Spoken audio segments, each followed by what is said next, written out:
Muy buenas tardes a todos y bienvenidos a una nueva edición de nuestros seminarios online. Mi nombre es Paulina Ibarra, formo parte del equipo de marketing de Bellatrix Software y el día de hoy estaré guiando este seminario sobre blockchain, principios y evolución de una tecnología descentralizada. Antes de comenzar, me gustaría agradecerles a todos por la gran audiencia que vienen teniendo todos nuestros espacios desde sus inicios y por estar presentes el día de hoy. Además, para todos aquellos que todavía no nos conocen, Bellatrix es una compañía que está dedicada al desarrollo y testeo de software. La compañía fue fundada en el año 93 en Mendoza, Argentina, y con el tiempo se fue expandiendo en Latinoamérica, inaugurando centros de desarrollo en Lima, Buenos Aires, Bogotá, y actualmente estamos contando con nuestro headquarter en Silicon Valley. Bueno, me gustaría comenzar a presentarles para nuestro panelista del día de hoy, Juan Diego Bonelli. Juan, ¿te gustaría presentarte? Muchas gracias, Paulina. ¿Qué tal a todos? Buenas tardes. Bueno, yo soy software developer de Bellatrix. Hace más de 10 años que estoy en la industria del desarrollo de software, pasando por áreas de automation, de DevOps. Eh, Últimamente me estuve desempeñando como desarrollador backend y ahora desde el año pasado formo parte del Blockchain Lab de Bellatrix Software. Y la verdad que me apasionan mucho estas tecnologías de vanguardia y bueno, espero que les sea útil el webinar de hoy. Muchas gracias, Juan. Antes de comenzar, quiero recordarles a todos que pueden realizar las consultas o dudas que tengan durante este webinar a través de Twitter usando el hashtag blockchainbsf o también pueden hacerlo a través del chat de GoToWebinar que figura en el costado de la pantalla. Al finalizar el seminario tendremos un espacio de aproximadamente 10 minutos para responder algunas de las consultas que nos envíen. Bueno, ya estamos listos para comenzar. Juan, es todo tuyo. Bueno, entonces, algunos calculos que habrán estado en la primera sesión, el tema de hoy van a ser los blockchain de segunda generación. Para comenzar, quisiera aclarar o retomar algunos conceptos que siguen siendo válidos de blockchain en general, como la criptografía, todo lo que tiene lo concerniente a la criptografía, proof of work, el problema de doble gasto. Eso sigue válido para los blockchain que vamos a trabajar hoy. Algunos protocolos se van a cambiar y los vamos a ir viendo. Entonces, habíamos dicho en la primera sesión que un blockchain es una lista concatenada de registros que fue conceptualizada inicialmente como una forma de realizar pagos electrónicos sin necesidad de una institución financiera intermediaria. Pero la tecnología que surgió de este paper de Bitcoin para la comunidad tecnológica resultó muy atractiva, no solo como forma de una criptomoneda, una forma de modelar un valor, sino que su capacidad de generar un consenso distribuido resultaba una herramienta útil y novedosa para muchas otras aplicaciones, como podrían ser verificación de identidad, sistemas de reputación, registro de documentos, voto electrónico y muchas otras aplicaciones. Entonces, ¿pero qué pasa? Así como estaba dado el blockchain de primera generación, para soportar todos estos nuevos casos de uso, hacía falta un lenguaje de programación que permitiera agregarle lógica de negocio al blockchain. Algo que quería comentar también es que muchos, cuando nos referimos al blockchain de segunda generación o a blockchain también en general, dicen que es que va a ser la nueva Internet, no solo el Internet de valor, sino la nueva versión de Internet. Y me quería dar un ejemplo práctico que me parece útil como para ejemplificar cuál es la diferencia, ¿no?, con el Internet tradicional. Por ejemplo, tomamos el caso de que yo quiero compartir un MP3 con alguien, como estamos acostumbrados todos, yo lo que haría es pasarle una copia al destinatario del MP3 que quiero compartir, pero lo que estaría sucediendo efectivamente es que lo que recibe el destinatario es una copia y no es el archivo original. Y yo sigo teniendo el origen. Entonces es como que solamente se va clonando, pero no hay una individualidad.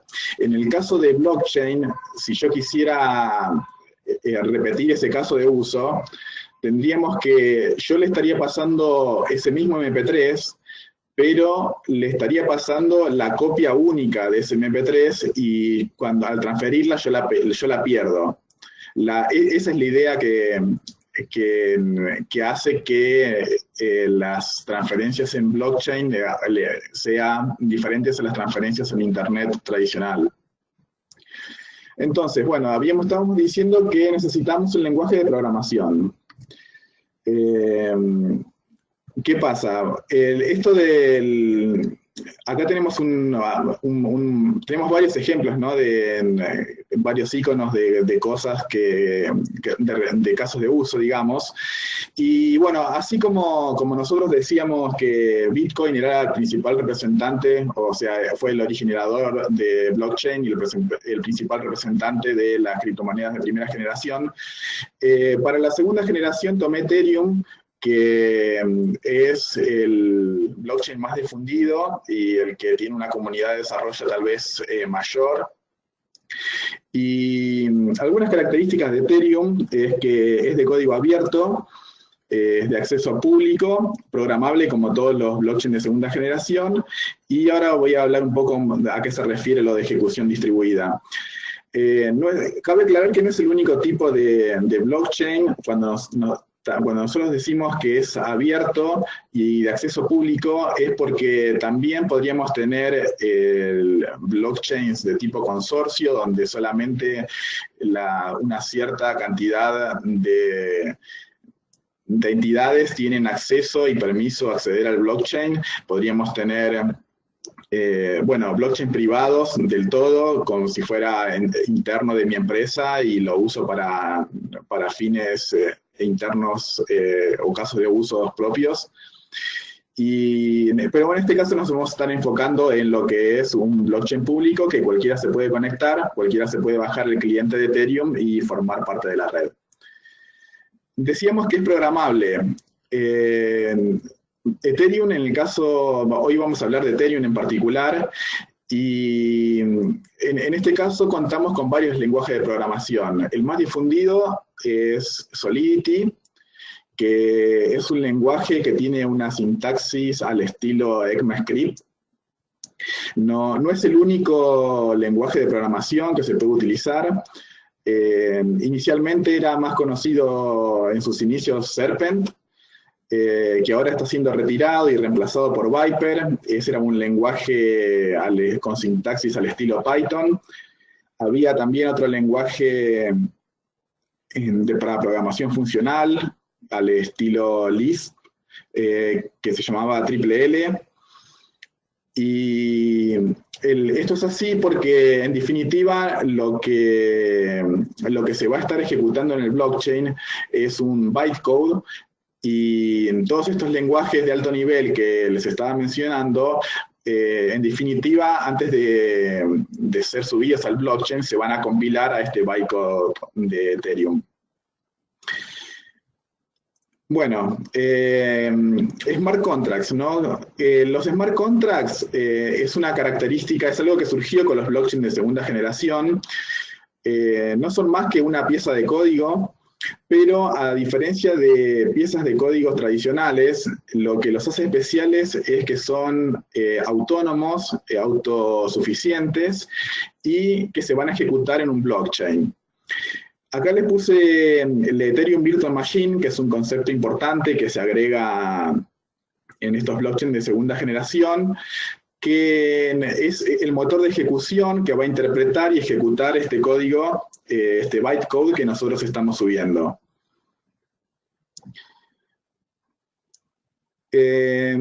Bueno, ¿qué hace y qué es importante, ¿no? De los smart contracts? el tema de que sean autosuficientes y autónomos hace que yo pueda prescindir de intermediarios y descentralizar la confianza. Por ejemplo, yo normalmente si quisiera realizar una transacción, tal vez necesitaría un intermediario para que haga de escribano y que me permita, que me garantice que yo al entregar en una transacción de compra, por ejemplo, que yo voy a pagar y que me garantice que voy a recibir la contraprestación. En este caso, el smart contract haría de este intermediario, o lo reemplazaría, digamos, y yo le daría mi dinero al smart contract, y el smart contract al recibirlo tendría la potestad de entregarme el bien o el asset, como se suele llamar, que yo estoy queriendo adquirir. Hay muchos tipos de usos para smart contract. Smart contract no es necesariamente un contrato, si bien puede usarse para replicar contratos legales tradicionales, es uno de los casos de uso. En verdad, smart contract es un término que se refiere a cualquier pieza de código que yo quiera ejecutar en el blockchain. Bien. Algo que está bueno explicar respecto a los blockchains de segunda generación es que, a diferencia de los de primera generación, que tenía como Bitcoin, que tenía su único token, que es el Bitcoin, en Ethereum aparecen dos: el Ether, que es la criptomoneda nativa, y el gas.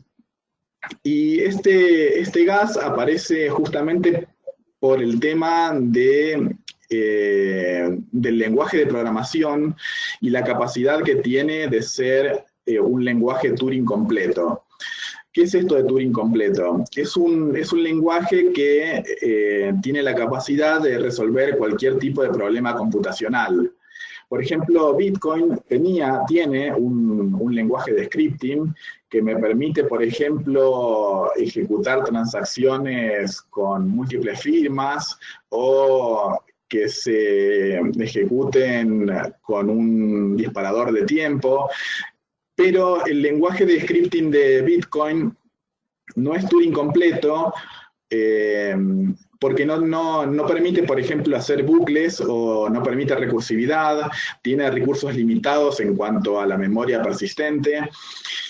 Y esto fue por una razón, no fue olvido ni falta, ni un mal diseño, ¿no?, de la gente que diseñó Bitcoin, sino que por cuestiones de seguridad y por el fin que se proponía Bitcoin cuando fue desarrollado, no hacía falta, y el tema de tener bucles abría la posibilidad de ejecutar código infinito. Entonces, Ethereum, al proporcionar un lenguaje Turing completo, tiene que encontrar un mecanismo de solucionar este problema de que uno potencialmente, por error o tal vez por mala intención, quiera enviar un código que se va a tener que ejecutar en todos los nodos de la red en forma infinita. Entonces ahí aparece el gas. El gas es otro token nativo de Ethereum, y lo que es un token que se va a consumir cuando yo vaya ejecutando mi smart contract. El gas tiene un precio, y la cantidad de gas que va a consumir mi smart contract tiene que ver con la cantidad de pasos que va a tener la ejecución.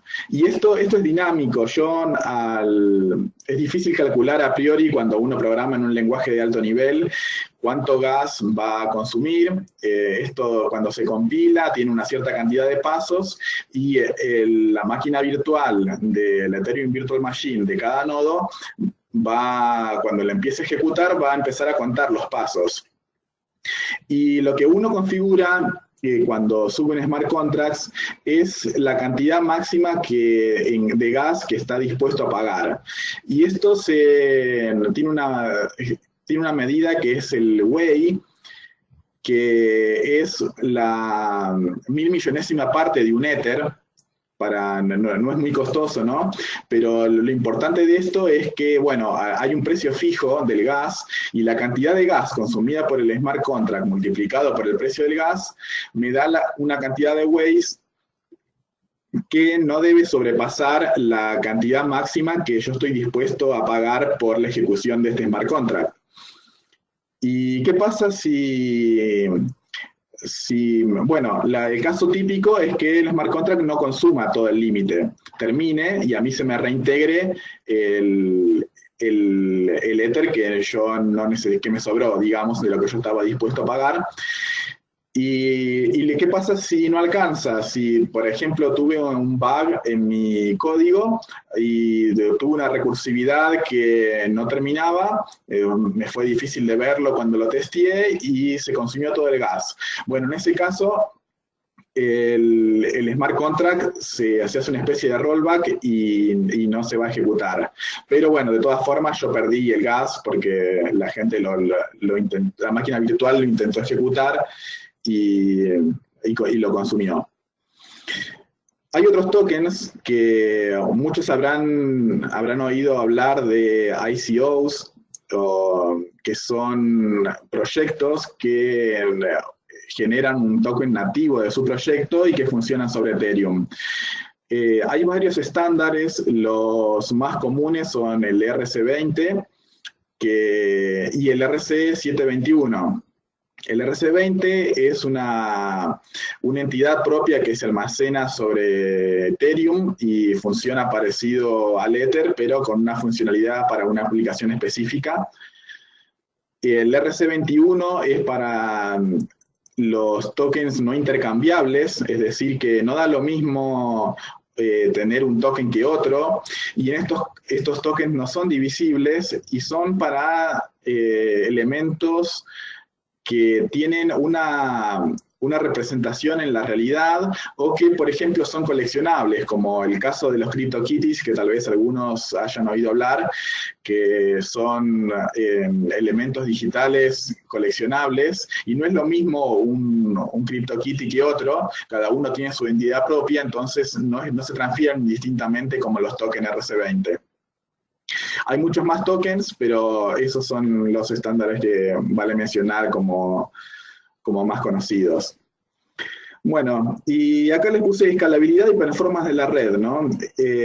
Hasta ahora venía todo muy bien, pero no hablamos de la capacidad que tiene Ethereum para funcionar como una computadora distribuida. Efectivamente, esto de tener un lenguaje de programación Turing completo y la máquina virtual de Ethereum hace que el blockchain pase de ser un registro, un libro contable como era en el caso de Bitcoin, a ser un motor de ejecución que está globalizado. Entonces, esto me permite que yo pueda ejecutar mi código y que el blockchain actúe como la computadora. ¿Qué pasa? Cuando uno se plantea este tipo de transacciones y dice, bueno, yo quiero construyo aplicaciones y quiero quiero expandirme, quiero escalar a miles de usuarios, a millones de usuarios, y todos vamos a estar grabando transacciones en el blockchain. Hay una limitación en el blockchain que es por el tema de minar el siguiente bloque, que hace que limita la cantidad de transacciones por segundos que yo puedo tener. Habíamos charlado en la primera sesión que en Bitcoin, por ejemplo, las transacciones andan en el orden de 6 a 7 por segundo, y en el caso de Ethereum es un poco más rápido y tenemos de 13 a 15 transacciones por segundo aproximadamente, pero sigue siendo muy poco. Si uno lo compara con los millones de transacciones por segundo que es capaz de hacer un sistema transaccional, como puede ser una compra que uno hace con su tarjeta de crédito, es fácil ver que esto no alcanzaría, ¿no?, para masivizarse a usos de ese tipo. Entonces, empezaron a surgir proyectos o soluciones de mejora, o propuestas de mejora. Una de las propuestas de mejora, yo acá les voy a presentar algunas. Eh, no quiere decir necesariamente que Ethereum vaya a terminar implementando estos proyectos en particular, pero me parece que ejemplifican bien cuáles son las tendencias y los diferentes mecanismos que se están abordando. En principio, bueno, vamos a empezar a hablar de Ethereum Casper. Y Ethereum Casper no es más que una forma de implementar Proof of Stake. Nosotros habíamos hablado en la primera sesión de Proof of Work, que era el mecanismo de consenso que había originado o creado la gente de Bitcoin. Y es muy seguro, la verdad que está muy probado y funcionó muy bien, pero todos sabemos que no es, que es muy costoso en términos de electricidad, en términos de equipamiento, de mining que se requiere. Y la complejidad va creciendo y cada vez se vuelve más difícil de ser miner, ¿no? Hoy en día, si uno quiere ser miner de Bitcoin, ya ni siquiera le alcanza una PC, uno tiene que comprar hardware dedicado, tiene que sumarse a un pool porque también individualmente sería muy difícil competir. Y este costo, esta ineficiencia energética, hace que sean necesarios otros mecanismos de consenso. Proof of Stake es uno de ellos. Hay varias formas de implementar Proof of Stake, y en Ethereum, Vitalik y su grupo empezó a desarrollar Ethereum Casper. Entonces, la finalidad, como decía, es mejorar la eficiencia energética, la descentralización. ¿Y por qué menciono la descentralización? Bueno, primero voy a explicar un poco de qué se trata esto de Proof of Stake, ¿no? Sin entrar mucho en detalle de cómo funciona específicamente el algoritmo. Lo que hace Proof of Stake es prescindir de los miners globalmente. Así como nosotros teníamos el problema que teníamos todos los miners del nodo tendrían que calcular un hash para validar las transacciones. En el caso de Proof of Stake, en vez de ser todos los nodos validadores, van a ser un subgrupo. ¿Por qué se llama Proof of Stake?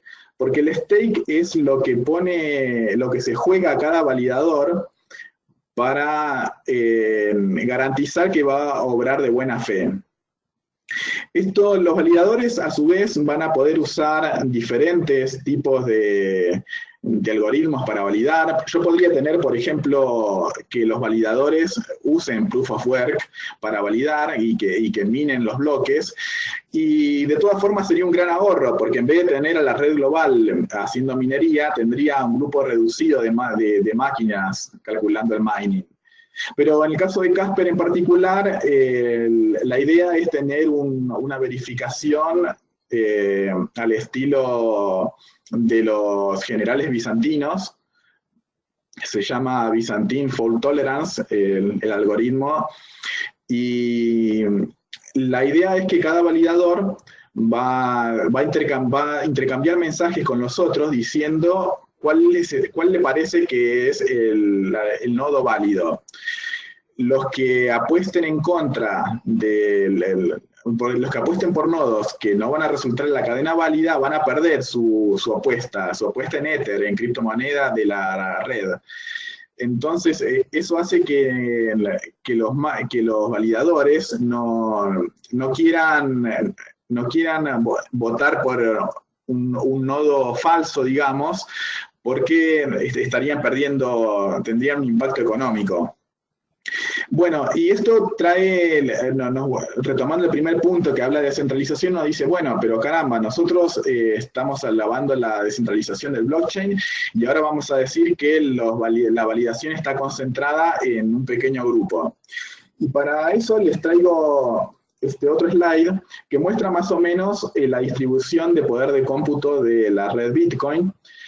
Y lo que vemos acá es que si bien cualquiera puede ser un miner de Bitcoin, En la realidad, en la práctica, lo que sucede es que el poder de validación está concentrado en unos pocos pools de mining.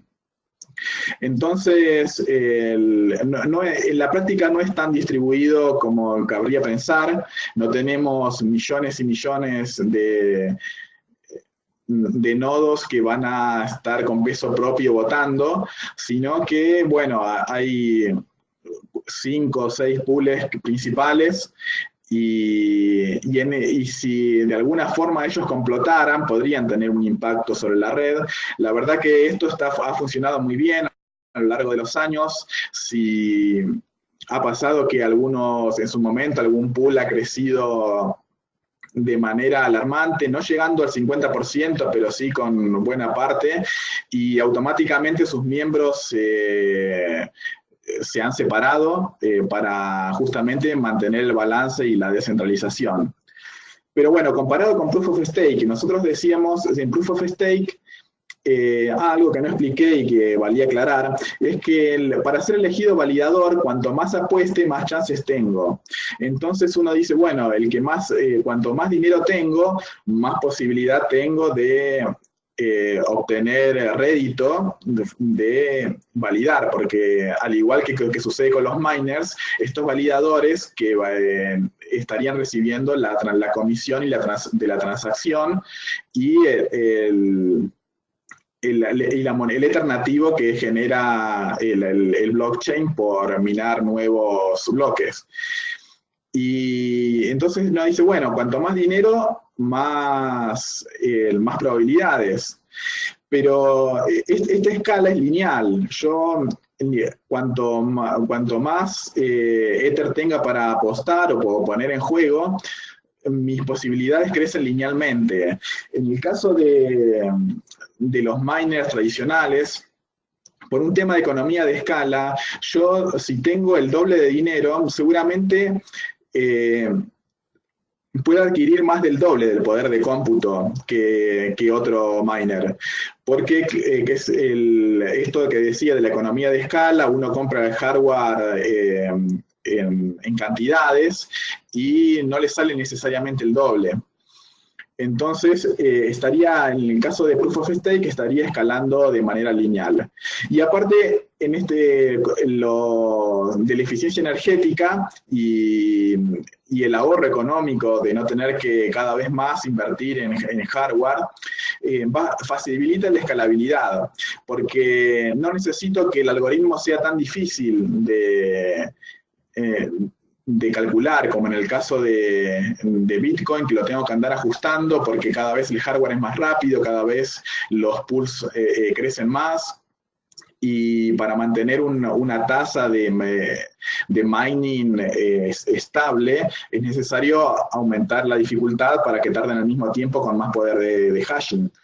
En el caso de estos validadores, por ejemplo, podríamos usar la Byzantine Fault Tolerance, que no está en la complejidad de la seguridad, no está en la complejidad del algoritmo, sino en el stake que se está jugando cada validador. Entonces, bueno, ahí tenemos un tema que podríamos tener más transacciones por segundo y tenemos ahorro económico y eficiencia energética. ¿Qué pasa? Bueno, hasta ahí todo bien, pero nosotros queremos seguir escalando esto y llegar a poder competir con sistemas transaccionales. Idealmente estaría bueno que nosotros podamos tener todos los beneficios que aporta el blockchain en cuanto a descentralización, en cuanto a seguridad, a inmutabilidad, pero con las capacidades con el rendimiento y las transacciones por segundo de un sistema tradicional. Entonces, además de lo que hablábamos de cambiar el algoritmo de consenso, hacían falta mejorar la cantidad la performance de la red, ¿no? Nosotros tenemos nodos en todo el mundo y que se pongan de acuerdo todos los nodos transferir las transacciones confirmadas a todos los nodos de la red, hablando de una red mundial, tiene su latencia. Entonces, uno de los protocolos que se está considerando es el blockchain Plasma, que, bueno, una de sus características es que funciona con Proof of Stake, por eso lo mencioné, mencioné Casper primero, porque la idea es que no haya que minar, sino que haya otro algoritmo de consenso. Y lo que funciona, lo que hace a Plasma una red con una mayor escalabilidad es el concepto de dividir el blockchain en subdominios. Generalmente lo que ocurre es que cuando uno va a realizar transacciones o se va a mover entre usuarios de una aplicación, un usuario generalmente va a tener un dominio acotado, y puede haber muchos usuarios del blockchain que no tengan interés en esa aplicación y no necesariamente necesitan minar o confirmar las transacciones de ese subdominio.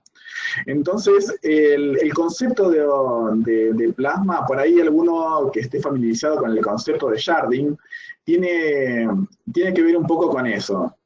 En sharding nosotros lo explico brevemente porque me parece que tiene que ver y es la base, ¿no?, del concepto este. En sharding lo que se propone es que en vez de tener un solo blockchain, yo tenga blockchains, conjuntos de blockchains más pequeños interconectados. Entonces, la validación se estaría confinada a ese subdominio y luego yo me comunicaría con otro dominio a través de un mecanismo más lento, porque el otro dominio seguramente no le interesa o no le afecta enterarse de las transacciones, confirmar las transacciones en tiempo real o en un tiempo relativamente cercano a cuando se ejecutó.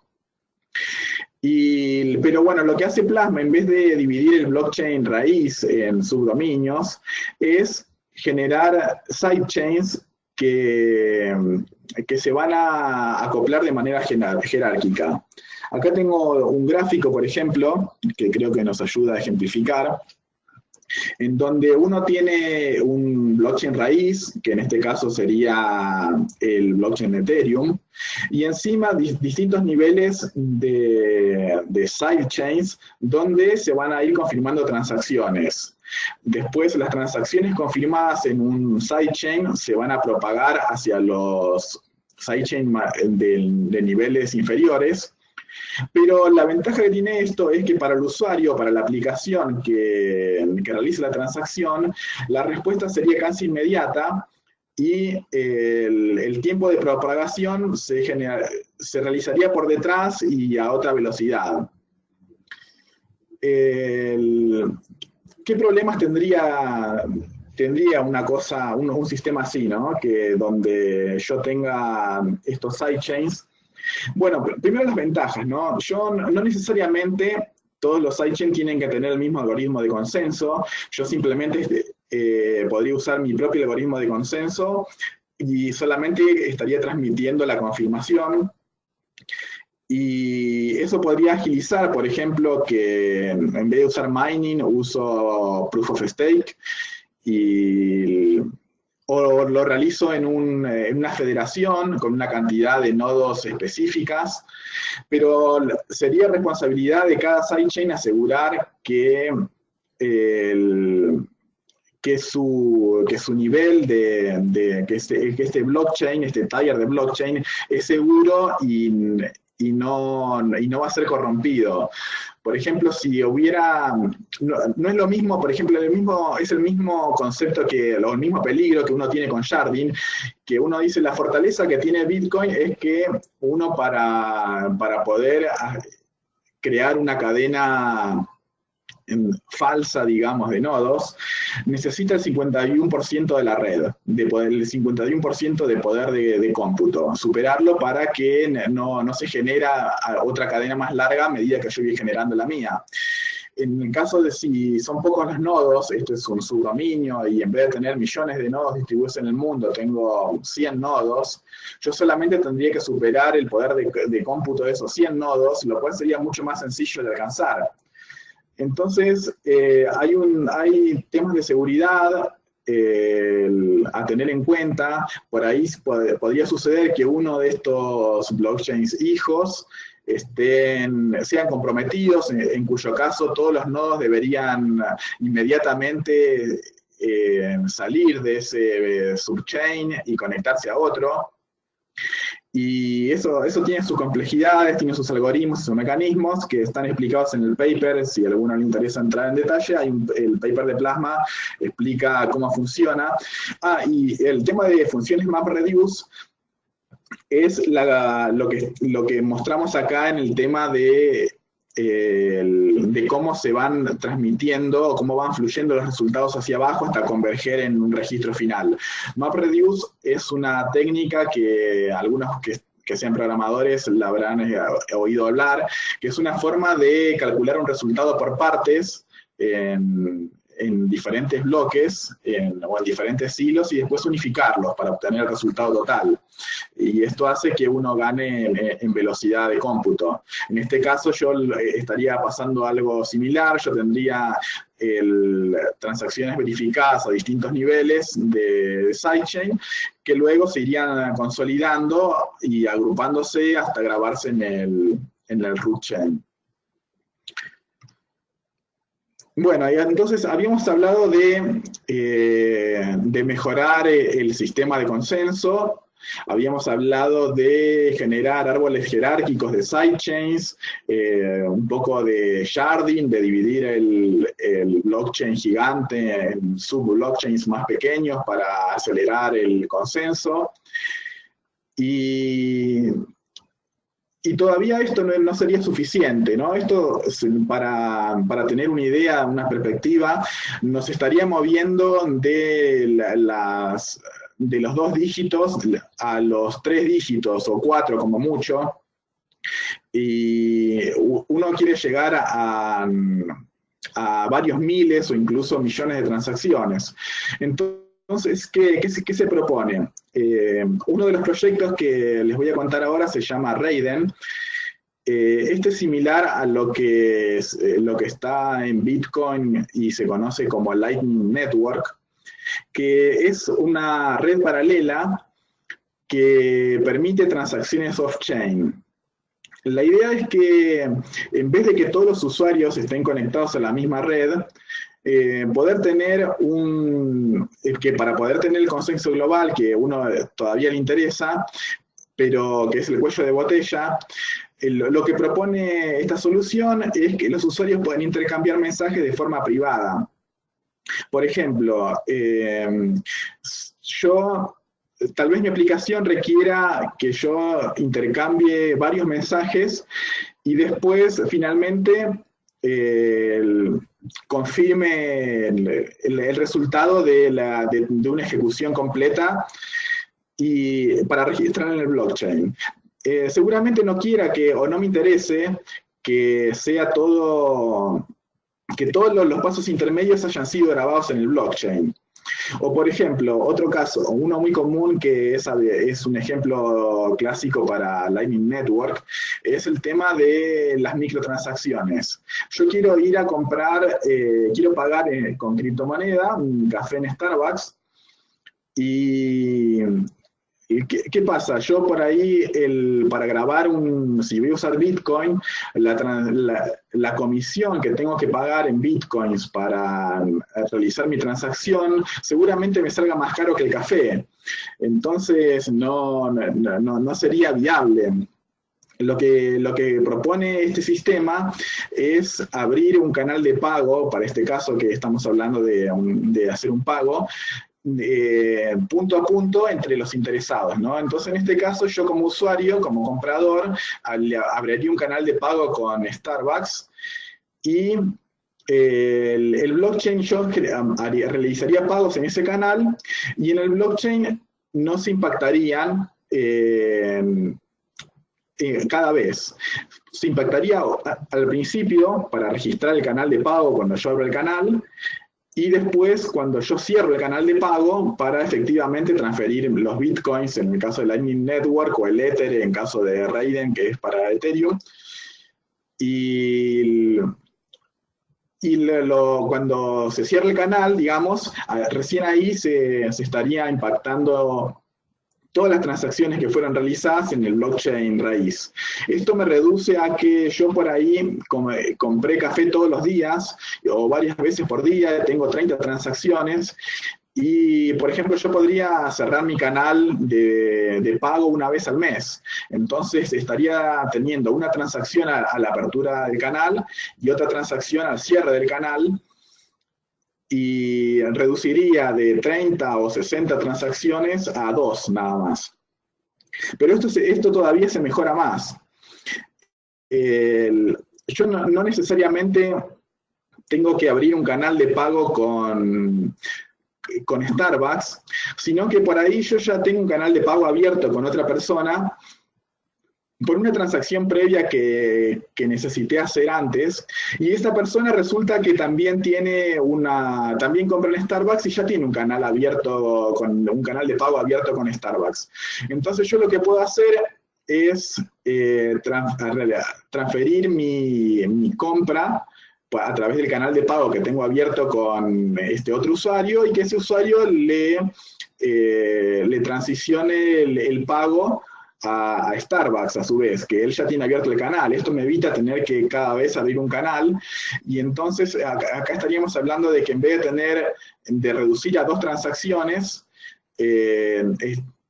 estaría reduciendo de 60 a 2, estaría reduciendo de N cantidad de transacciones de varios usuarios a las 2 que requieren la apertura y cierre del canal que tiene abierto Starbucks. Bueno, esto no deja de tener su complejidad, ¿no? Porque yo digo, bueno, estos nodos es otra red aparte, paralela a la de blockchain. Yo tengo que poder descubrir si hay nodos que ya tienen un canal abierto para no tener que abrir mi propio canal con el destinatario, para lo cual necesito un mecanismo de búsqueda y de descubrimiento de nodos.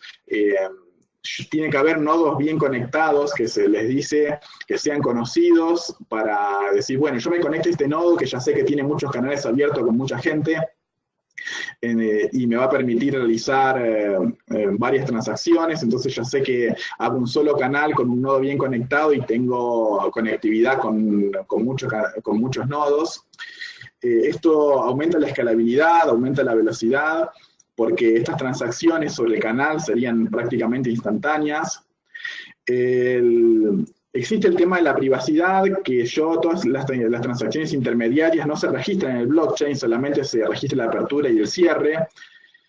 Y algo que es interesante de la interoperabilidad es que una red así podría, por ejemplo, trabajar con distintas criptomonedas. Yo podría tener un intercambio, un exchange en el medio, un sistema de cambio, un sistema cambiario que me permita convertir de Bitcoin a Ether, y yo en el blockchain raíz, si estoy usando Bitcoin, voy a tener que transferir Bitcoins, pero por ahí yo hice mi pago al canal en Ether y se convirtió en un paso intermedio, y al destinatario le va a llegar los Bitcoins, que es lo que está esperando, pero yo hice mi pago en Ether.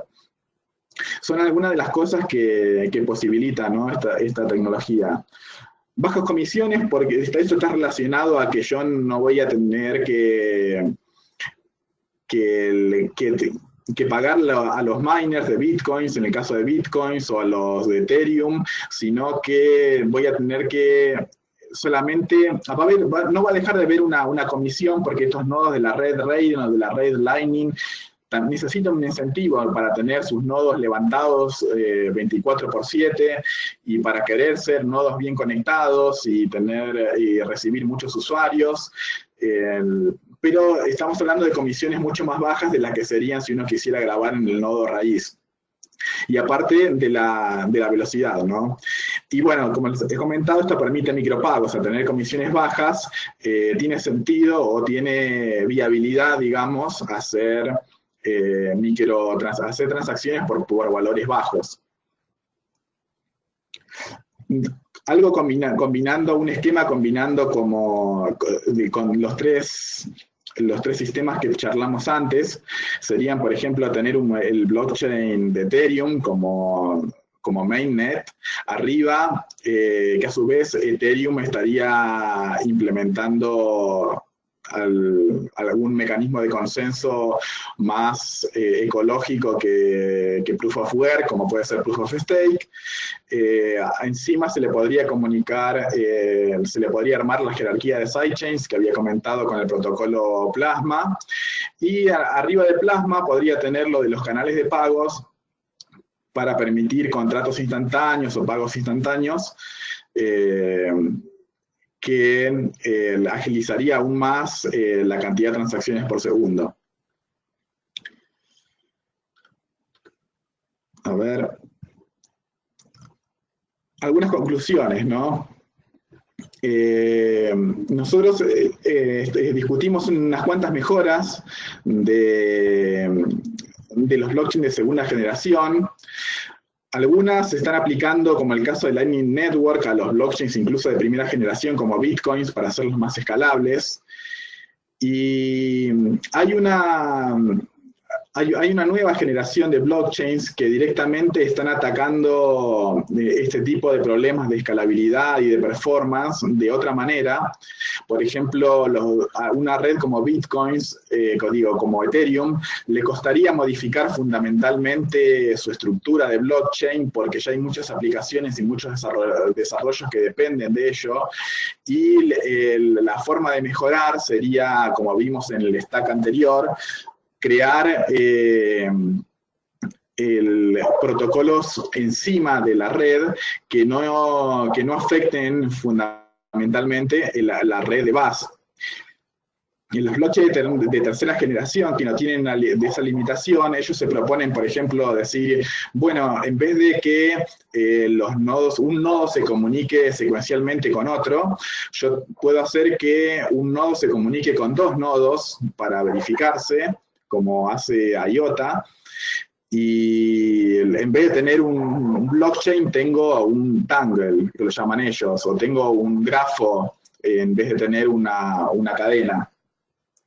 En los tipos de blockchain de segunda generación, de tercera generación, como IOTA, como Cardano, como EOS, hay soluciones que se van proponiendo que ya desde su diseño inicial se proponen atacar algunos de los problemas que tienen los blockchains de segunda generación, y por eso se dicen los de tercera generación. Pero bueno, está por verse, a ver si uno no sabe qué es lo que va a terminar predominando en el mercado, si algún blockchain de los modernos, o Ethereum evoluciona a tal punto que con estos protocolos tipo Casper, tipo Plasma o tipo Raiden, y se pueden convertir en competidores a los de tercera generación, o incluso Bitcoin a través de sidechains como Rootstock, o mejoras como Lightning Network para canales de pagos, consigue ganar mercado para las aplicaciones transaccionales. Así que bueno, el futuro es incierto, ¿no? Pero lo estamos viendo día a día, que por suerte cada vez hay desarrollos más novedosos, la comunidad tecnológica no deja de proponer ideas y propuestas de mejoras, así que ya veremos qué sucede. Algunas preguntas que, bueno, ahora tenemos tiempo para un espacio de preguntas y, a ver, tengo gente que dice, por ejemplo, cuando tengo un árbol de sidechains, entre nodos de dos sidechains distintos no podría transferir dinero porque no podría validarlo. Claro, yo cuando tengo dividido en subdominios o en sidechains, yo no los veo a los nodos del otro dominio. Yo la comunicación, y volviendo al esquema que teníamos acá en este slide, si yo soy un nodo del Plasma Blockchain, del bloque de la izquierda y quiero comunicarme con un nodo del bloque del medio, no lo puedo hacer si no es a través del bloque común que tenemos en el subnivel. Efectivamente es así como preguntaban. Muchas gracias, Juan. Les recuerdo a todos que pueden hacernos sus consultas a través del chat de GoToWebinar o a través de Twitter con el hashtag BlockchainBSF. También nos estuvieron llegando algunas consultas respecto a a la grabación tanto de la sesión del día de hoy como de la sesión del martes pasado.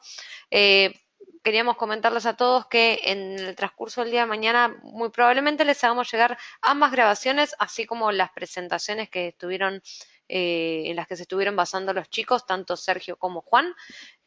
Así que mañana van a estar recibiéndolos, eso no se preocupen. Acuérdense que este espacio de preguntas y respuestas vamos a estar respondiendo algunas de las consultas que nos vayan llegando. Así que siéntanse libres de consultarnos cualquiera de las dudas que hayan surgido durante este webinar. Bueno, Juan, te hago otra consulta. Nos están preguntando, ¿cuál es el incentivo por tener un full node de Ethereum?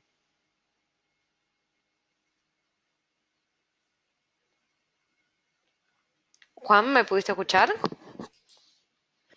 Sí, perdón, estaba en mute, perdón. Sí, bueno, hoy en día Ethereum sigue usando Proof of Work y con lo cual uno estaría minando al estilo Bitcoin. La diferencia es que el Bitcoin hoy en día es muy difícil de minar si no es con hardware dedicado, con placas ASIC que se llaman, que es hardware de propósito específico para este caso, para calcular estos hash que usa Bitcoin. En el caso de Ethereum, se puede minar con placas de video y el incentivo es que uno, al correr un nodo full y validar nodos, si uno consigue validar un nodo, tiene una comisión en Ether, como uno en Bitcoin gana Bitcoins, en Ethereum no gana Ether, y el Ether está subiendo de precio, está bastante bien cotizado, creo que andaba por los $500 la última vez que lo vi, no sé exactamente ahora cuánto está, pero el incentivo es justamente la criptomoneda de Ethereum, que es el Ether. Muchas gracias, Juan. Tengo otra consulta. ¿Hay un límite a la cantidad de Ether similar a lo que ocurre con Bitcoin? Bueno, a diferencia de Bitcoin, seguramente en la primera sesión se acordarán que Bitcoin tiene un límite de 21 millones. En Ethereum no, la verdad que no hay un límite fijo. Lo que hay es un límite anual de la cantidad de Ether que se puede minar y que al año siguiente se renueva. Esto no quiere decir que al no tener límite vaya a tener un comportamiento inflacionario y que uno vaya a seguir emitiendo Ether indefinidamente, porque a medida que vaya aumentando la dificultad de calcular el Ether, y cuando se autorregula, cuanto más Ether haya y más difícil, en algún momento va a dejar de ser redituable. El precio del Ether no va a justificar la inversión de hardware para minar, con lo cual va a haber menos miners y al haber menos miners la dificultad puede bajar y volver a justificarse minar, con lo cual hay un sistema de autorregulación, pero en lo que se dice mínimo hard o límite fijo no hay. Muchas gracias, Juan. Eh, Les recuerdo a todos que todavía tenemos unos minutitos para el espacio de preguntas y respuestas, así que si quieren hacernos llegar sus consultas, lo pueden hacer a través de Twitter con el hashtag blockchainbsf o a través del chat de GoToWebinar. Juan, te hago otra consulta que nos llegó. ¿Qué cantidad de nodos se necesita como mínimo para que la red de blockchain sea segura? el- la verdad que si uno lo va a querer hacer público, eh, se necesitan muchos. Y el tema es que por eso hay proyectos que cuando comienzan, empiezan con algo que se llama una federación, que es que no todo el mundo es miner, sino que la cantidad de, que los miners son un grupo de nodos preelegidos. Esto es porque si uno empieza con pocos nodos, corre el riesgo de que alguien que quiera eh, que quiera poder generar una cadena alternativa pueda superar la capacidad total de cómputo de la red y generar su propia cadena y meter sus propias transacciones o invalidar transacciones que se enviaron antes por otras. Y es difícil decir un número, ¿no? Pero la verdad que debería ser sustancial. Algo como Bitcoin, que ya está tan difundido hoy en día,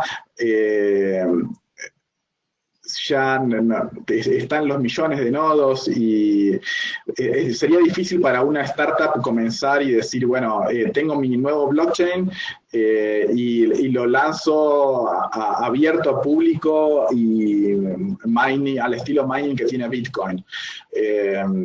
Porque sí se necesitarían muchos nodos. La verdad que para una red privada no, porque yo elijo quiénes son los miners, pero todo depende a la población que yo estoy permitiendo que tenga poder de aprobación sobre los bloques.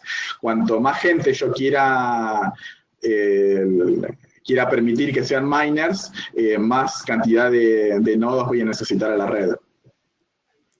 Muchas gracias, Juan. Le acerco otra consulta. Nos están preguntando, ¿cómo probar los programas en Ethereum? Bueno, los programas en Ethereum son básicamente los smart contracts. Lo que se hace en los ambientes de desarrollos es primeramente probar los locales. Hay máquinas virtuales. La máquina virtual de Ethereum, este motor que ejecuta los smart contracts, se puede tener en una máquina de desarrollo y uno probar la ejecución del smart contracts en esa máquina virtual. Después, si uno quiere algo más real, sin consumir Ether, sin invertir en Ether, están las testnets. Ethereum tiene 3 testnets, Rinkevi, no recuerdo el nombre de las otras, Ropsten, Kaban y creo que hay otra más. O yo puedo deployar puedo bajarme el código de Ethereum y levantar unos nodos de Ethereum de forma local o privada y probar en mi propio blockchain. Pero bueno, básicamente serían esas tres formas, o usar la máquina virtual como sandbox en máquina de desarrollo, usar la testnet de Ethereum, o usar un blockchain de Ethereum propio. Perfecto, muchísimas gracias, Juan. Ya estamos dando por finalizado el espacio de preguntas. Les agradecemos a todos por haber participado del seminario del día de hoy. Te agradezco a vos, a Juan, por habernos compartido todo este conocimiento y nos despedimos hasta el próximo seminario online. Que tengan todos una buena tarde.